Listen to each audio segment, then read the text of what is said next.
Bulletin की शुरुआत करेंगे। धूमधाम से रक्षाबंधन का त्यौहार मनाया जा रहा है। सीएम नायब सिंह सैनी ने राखियां बंधवाई और सीएम ने संत कबीर कुटीर आवास में ये त्यौहार मनाया। तो प्रदेशवासियों को रक्षाबंधन की शुभकामनाएं देते हुए भी सीएम नायब सिंह सैनी नजर आए। तो प्रदेश के लोगों के सुख समृद्धि की सीएम ने कामना की।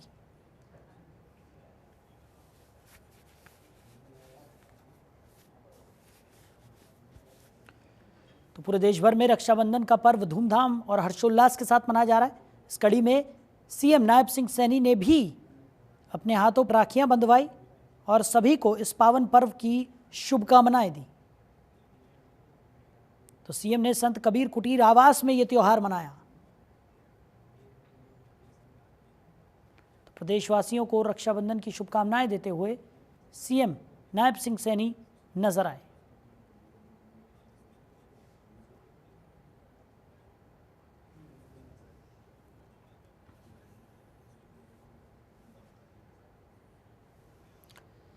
आगे बढ़ते हैं, बात करेंगे चंडीगढ़ की। मुख्यमंत्री नायब सिंह सैनी का बयान सामने आया। उन्होंने कहा कि लगातार बीजेपी का परिवार आगे बढ़ रहा है, लगातार बीजेपी से लोग जुड़ रहे हैं। नायब सिंह सैनी ने कहा कि कांग्रेस की झूठ की दुकान खाली हो गई है, बीजेपी सरकार लोगों की उम्मीदों पर खरी उतरी है। मुख्यमंत्री नायब सिंह सैनी ने कहा कि मैं रक्षाबंधन पर हरियाणा की बहनों को हार्दिक बधाई और शुभकामनाएं देता हूँ। ये हमारी संस्कृति से जुड़ा हुआ त्यौहार है। आज मेरे लिए ये बहुत गर्व की बात है कि भाजपा परिवार लगातार आगे बढ़ रहा है और लगातार लोग इससे जुड़ रहे हैं। वहीं सीएम सैनी ने कहा कि कांग्रेस की झूठ की दुकान खाली हो गई है। झूठ की उस दुकान में कोई सामान नहीं है, उस दुकान में केवल 2 से 4 लोग हैं और वो सिर्फ झूठ बोल रहे हैं। पिछले 10 सालों में भाजपा की डबल इंजन की सरकार लोगों की उम्मीदों पर खरी उतरी।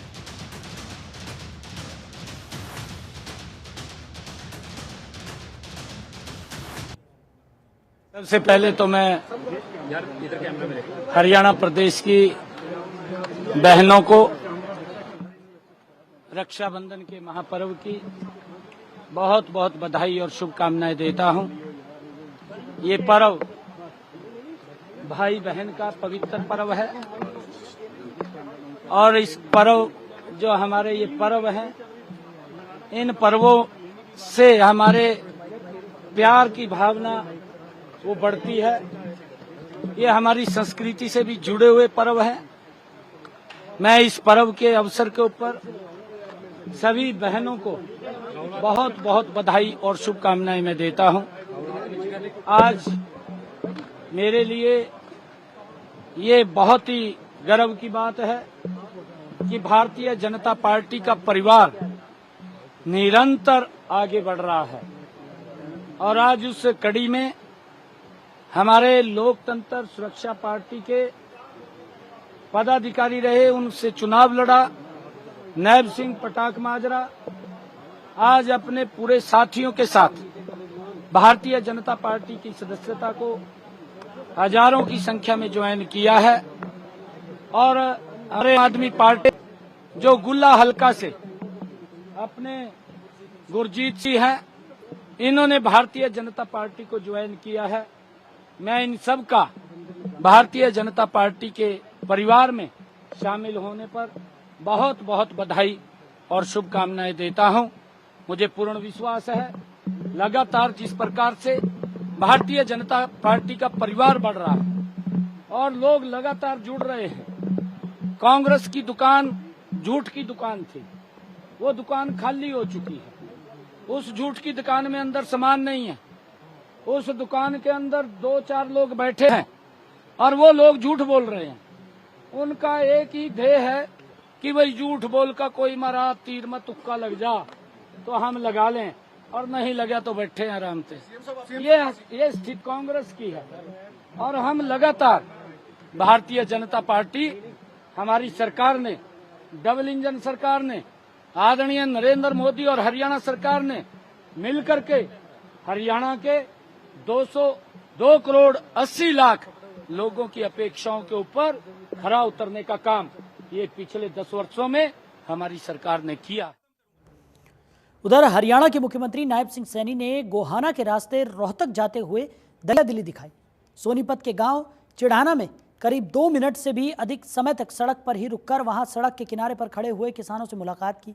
इस दौरान किसानों ने उनका पगड़ी पहनाकर स्वागत भी किया। मुख्यमंत्री ने किसानों से बेहद ही सादगी से मुलाकात करते हुए उनकी बातों को गौर से सुना। इस दौरान गांव के किसान बेहद खुश भी नजर आए।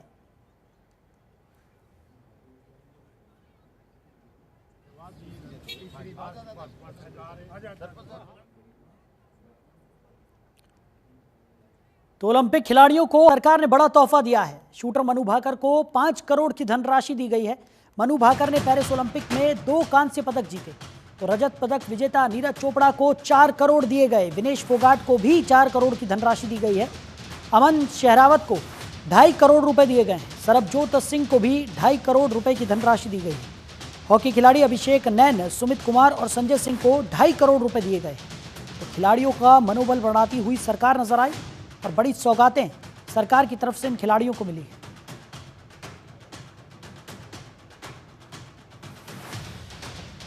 ओलंपिक से वापस लौटे खिलाड़ियों को प्रोत्साहन राशि के तौर पर सरकार ने बड़ी सौगातें दी है। हॉकी खिलाड़ी अभिषेक नैन, सुमित कुमार और संजय सिंह को 2.5 करोड़ की धनराशि यहां पर दी गई है। ओलंपिक खिलाड़ियों को हरियाणा सरकार ने बड़ा तोहफा दिया है।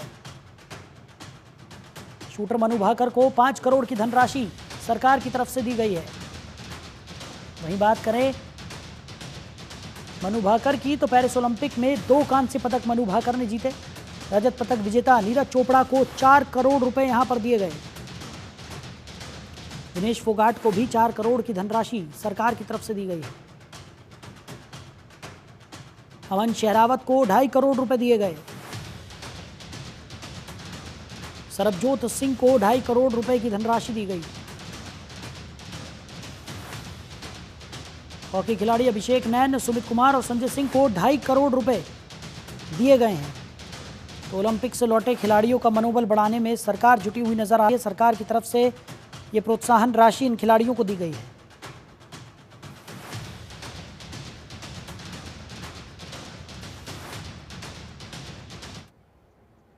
उधर बीजेपी को कैथल में बड़ा झटका लगा है। सैकड़ों ने बीजेपी को अलविदा कहकर कांग्रेस का हाथ थाम लिया है। रणदीप सुरजेवाला ने कहा कि आज देश और प्रदेश का किसान, नौजवान, मजदूर अपने आप को ठगा हुआ महसूस कर रहा है। बीजेपी सरकार ने 10 साल के शासनकाल में कैथल सहित पूरे हरियाणा को विकास के मामले में 50 साल पीछे धकेल दिया है।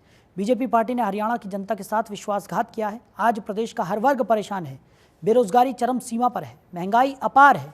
कैथल और हरियाणा को एक बार फिर कांग्रेस पार्टी की जरूरत है। तो रणदीप सुरजेवाला ने बीजेपी पर जमकर हमला बोला। बेरोजगारी चरम सीमा पर है, ऐसा रणदीप सुरजेवाला का कहना है कि बीजेपी के राज में बेरोजगारी बढ़ी है। बीजेपी को कैथल में बड़ा झटका यहां पर लगा है। इस पक्ष 2 छोटी पर महत्वपूर्ण, अति महत्वपूर्ण घोषणाएं लेकर आया हूं। आज रंग के इस पर्व पर एक कैथल शहर की ऐसी शिक्षाविद जो राष्ट्रीय लोक जनशक्ति पार्टी की राष्ट्रीय सचिव हैं, उन्होंने अपने भाई के साथ मिलकर चलने का फैसला किया है और राष्ट्रीय लोक जनशक्ति पार्टी जो एनडीए सरकार का हिस्सा है, दूंगा स्कैन करके आपकी जानकारी के लिए।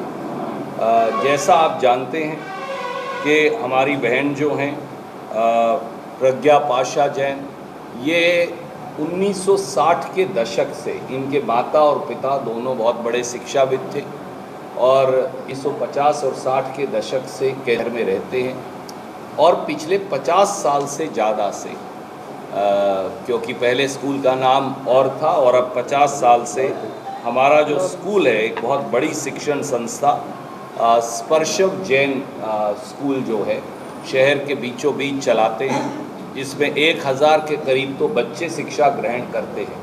महत्वपूर्ण बात ये है कि समाज में जो गरीब से गरीब बच्चे हैं, समाज में जो साधारण वर्गों के बच्चे हैं, समाज में गरीब सामान्य वर्ग के भी जो बच्चे हैं, जिनको कोई और शिक्षा का दान नहीं देता, हमारी बहन और इनके बेटे यहाँ मौजूद हैं क्योंकि अब वो कंधे से कंधा मिलाकर काम करते हैं। इन्होंने ये प्रण यज्ञ ले रखा। उधर पीजीआई रोहतक से एक मेडिकल छात्रा के अपहरण का मामला सामने आया है। आरोप है कि सीनियर रेजिडेंट डॉक्टर ने छात्रा को 20 घंटे तक बंधक बनाकर रखा और लात घूंसों से पीटा। इसके बाद पीजीआई के गेट पर फेंककर फरार हो गया। छात्रा की शिकायत पर पुलिस ने आरोपी डॉक्टर को गिरफ्तार कर लिया है। वहीं पीजीआई प्रशासन ने डॉक्टर को निष्कासित कर दिया है। पीड़ित छात्रा पीजीआई में मेडिकल की पढ़ाई कर रही है। आरोप है कि सीनियर रेजिडेंट डॉक्टर ने छात्रा से शादी और संबंध बनाने का दबाव बनाया। डॉक्टर की पिटाई से छात्रा के शरीर पर चोट के निशान बन गए हैं।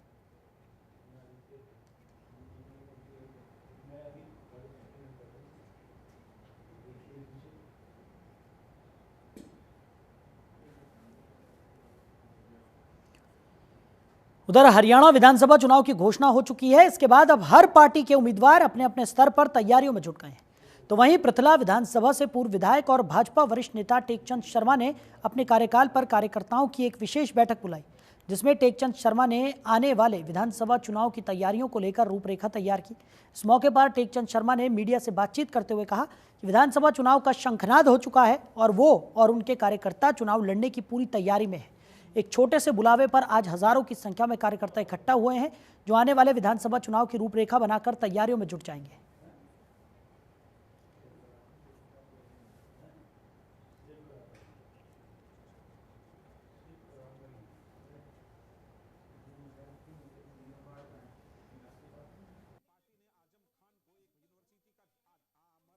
आपने तैयारी के लिए आपने खुद ही देखा होगा कि 22 घंटे के नोटिस पे और किसी फोन के बगैर ही इस तरीके से लोग यहाँ आए और हर 102 के 102 गांवों से लेकर के बाहर के भी कुछ सरदारियां हमारे यहाँ आई थी।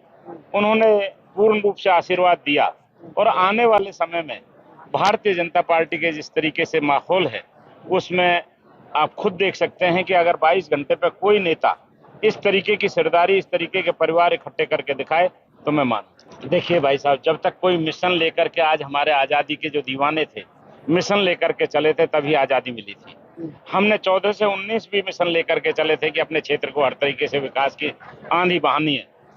आज हम 24 से 29 तक का अगर हर साल घर में बजट बनाते हैं, हर साल में सरकारें बजट बनाती हैं, क्यों ना हम 5 साल का अपना बजट बनाएं, हम अपने आगे के लिए विकास के बारे में एजेंडा लोगों को बताएं, जिससे कि लोगों को ये पता लगे कि भाई आगे क्या करना है, किस तरीके से हमारे क्षेत्र का विकास होना है। हमने आज उनको एक खाका बना करके दिया है और आगे विश्वास देते हैं कि चाहे कोई साथी हो, मैं किसी के बारे में नई बात नहीं करना चाहता। मेरा उद्देश्य सिर्फ और सिर्फ अपने क्षेत्र का विकास है। इससे उधर हरियाणा के फरीदाबाद में 2 मासूम बच्चियां गर्म सब्जी के बड़े बर्तन में गिर गई। इसमें झुलसकर एक की मौत हो गई, जबकि एक गंभीर रूप से घायल है। उसका इलाज कराया जा रहा है। इस घटना से परिवार गहरे दुख में है। पूरे गांव में गमगीन माहौल है। मृतक बच्ची की अगर बात करें तो मृतक बच्ची महज 2 साल की थी। पुलिस के मुताबिक बच्चियां भंडारे की रसोई में खेलते समय फिसलकर बर्तन में गिर गई। परिजनों ने बताया कि बल्लभगढ़ के सरकारी अस्पताल के डॉक्टर और स्टाफ ने उनकी बेटी के इलाज में लापरवाही की है, जिसके चलते उनकी बेटी की मौत हुई है। वो चाहते हैं कि अस्पताल में उनकी बेटी बरतने वाले स्टाफ और डॉक्टर के खिलाफ सख्त कार्रवाई हो। वो सीएम विंडो से लेकर फरीदाबाद के सीएम को शिकायत भी करेंगे।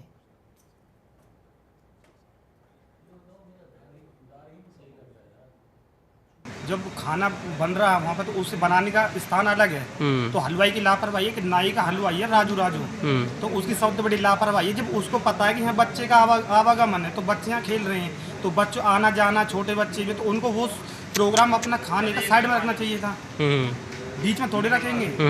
तो हम सबसे पहले तो जो हादसा हुआ ये हुआ है हलवाई की लापरवाही से।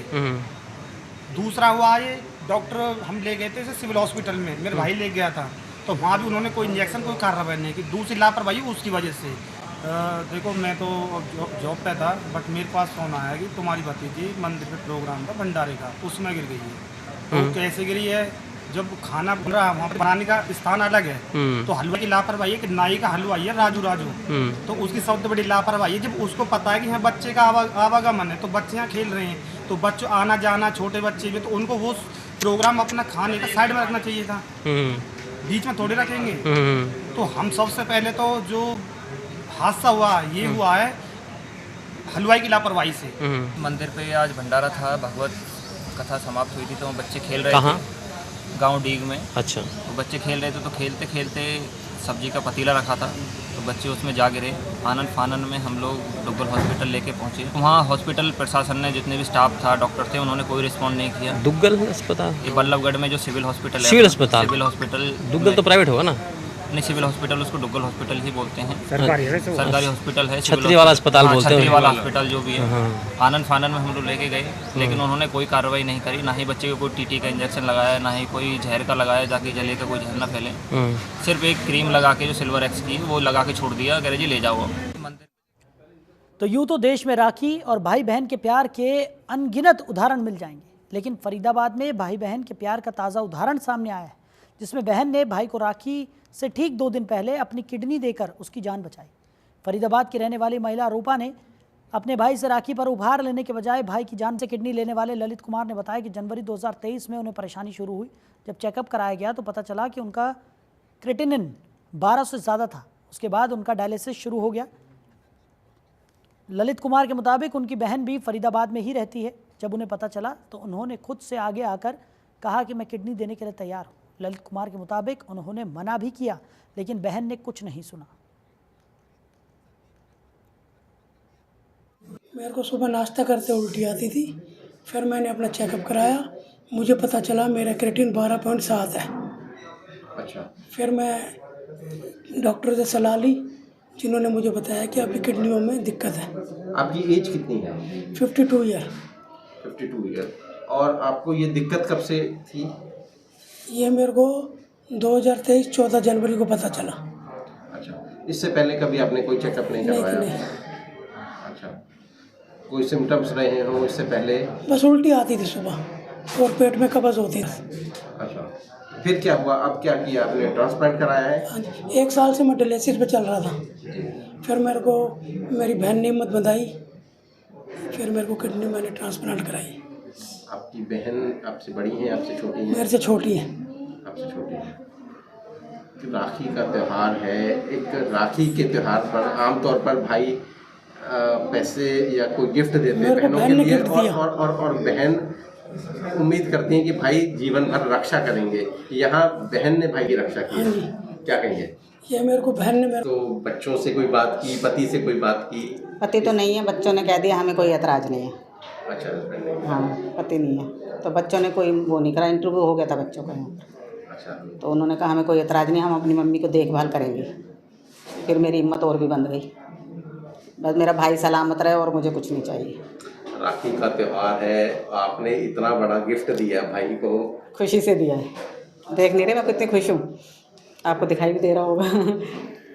क्या कामना, शुभकामना करती हैं राखी पर भाई के लिए? भाई के लिए मेरा भाई बना रहे, खूब खुश रहे, सलामत रहे, हमेशा अपने भाई के लिए खूब तरक्की करे, अपना जीवन रहे इसका सलामत।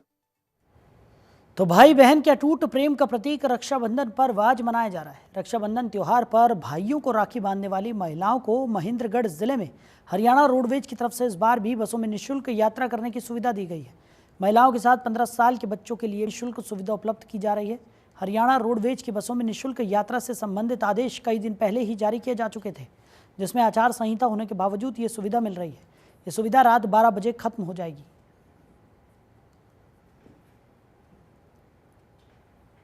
सरकार की हिदायत के अनुसार हमने कल 12 बजे से आज रात्रि 12 बजे तक सुचारू रूप से सही सुविधा चला रखी है।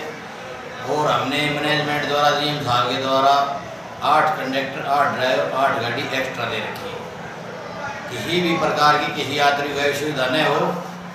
यहाँ कितने भी यात्री आओ, डेली प्रतिदिन की बजाय यहाँ 1000 आदमी अगर एक्स्ट्रा भी आएंगे तो हमारे पास सुचारू रूप से सुविधा उपलब्ध है। ये जी सरकार की हिदायत के अनुसार हमने कल 12 बजे से आज रात्रि 12 बजे तक सुचारू रूप से सही सुविधा चला रखी है।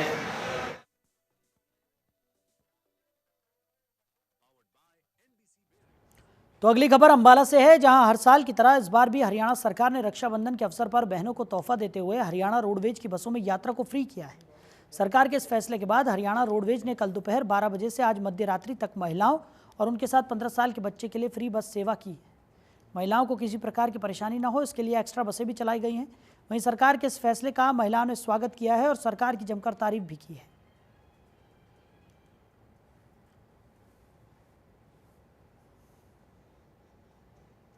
रक्षाबंधन को मद्देनजर रखते हुए किसी भी बहन को या किसी अन्य यात्री को कोई परेशानी ना हो, इसके लिए हमने पुख्ता इंतज़ाम किए हुए हैं। किसी भी कर्मचारी को छुट्टी नहीं दी हुई है और रहे हैं। अभी कोई खास रस नहीं है कैंट बस स्टैंड पे। हमने रिजर्व बस से की हुई है, जैसे भी जिस रूट पे डिमांड आएगी हम डिमांड अनुसार उस रूट पे बसें भेज दी जाएगी। अम्बाला, नारायणगढ़, कालका, पटियाला, लुधियाना, सहारनपुर जो हमारी रूटीन में बसें चल रही हैं। हमने जलंधर जाना है, यमुनानगर है, वहाँ पे हरियाणा में किराया फ्री है, आगे जलंधर मतलब बस में लगेगा, पीछे ठीक है किराया फ्री। हम अपने भाई को राखी बांधने जा रहे हैं। क्या कहना चाहेंगे? ठीक है, बढ़िया है। सरकार ने हमारे लिए जो सुविधा की है, हमारे लिए जो बसें फ्री चलाई हैं, तो बहुत ही अच्छे सरकार हमें सुविधा दे रही है और पूरी जो हमारी एक लेडीज़ को सपोर्ट करे जाती है, तो यही कहना चाहूँगी। Thank you. अच्छा काम कर रही है सरकार। बसों हाँ, एक दिन के लिए किराया फ्री है। हाँ जी, वैसे भी हवेली से नहीं किराया नहीं लगा। हाँ जी, इसके लिए मैं कहना चाहूँगी कि सरकार का बहुत अच्छा फैसला है। हाँ जी, बहुत अच्छा लगता है कि ऐसे फ्री जाएँ। हाँ जी, हाँ जी, फ्री। हाँ जी सर, ये बहुत अच्छा फैसला है सरकार का, हम बहुत खुश हैं। अपने भाई को राखी बांधने के लिए जा रहे हैं और ये सरकार ने जो किया है सभी बहनों के लिए, माताओं के लिए, सबके लिए फ्री है आज की सेवा।